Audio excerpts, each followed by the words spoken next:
For my third Porter book report, the book that I read was Brian's Winter by Gary Pulse. Brian lives in the woods alone and has to find a way how to build a bow for survival. He finds a lot of scraps to build and puts together a nice bow. Brian goes out into the woods and looks for animals to shoot. He finds a big moose that he thought would be really nice for meat. All of a sudden, the moose charges him and starts running after him. Brian panics and quickly lets the arrow go. It hits the moose right in the chest and the moose piles up. Brian walks back to his shelter that he made out of logs that he cut down with his hatchet. He stored his meat in his little shelter so the animals wouldn't get it, and he walked outside the one morning to get some fresh air, and there's a little skunk waiting outside his door.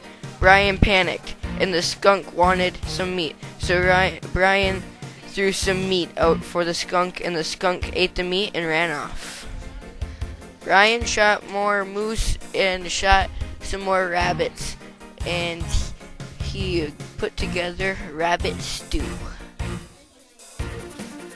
All of a sudden, he did not know what was going on. Snow was falling, and he has never seen snow before. And it just started piling, and they got a couple feet, and he could not walk to get his food or anything else. His shelter was covered in snow, and animals could not walk around, and neither could he. The snow kept on piling up, and he decided that he was going to try to build some snowshoes. He stepped out of his door and had to get all wet trying to get to the woods. He gathered a whole bunch of sticks and cut down some little trees to make the netting. He put them together and got some straps and tied them onto his boots and was able to walk across the snow to go find his food. When Brian was walking back to camp, he found some dog tracks, and he followed them for miles and miles and found that there was an Indian out there, and the Indian asked him if he wanted to come into his tent and have some food.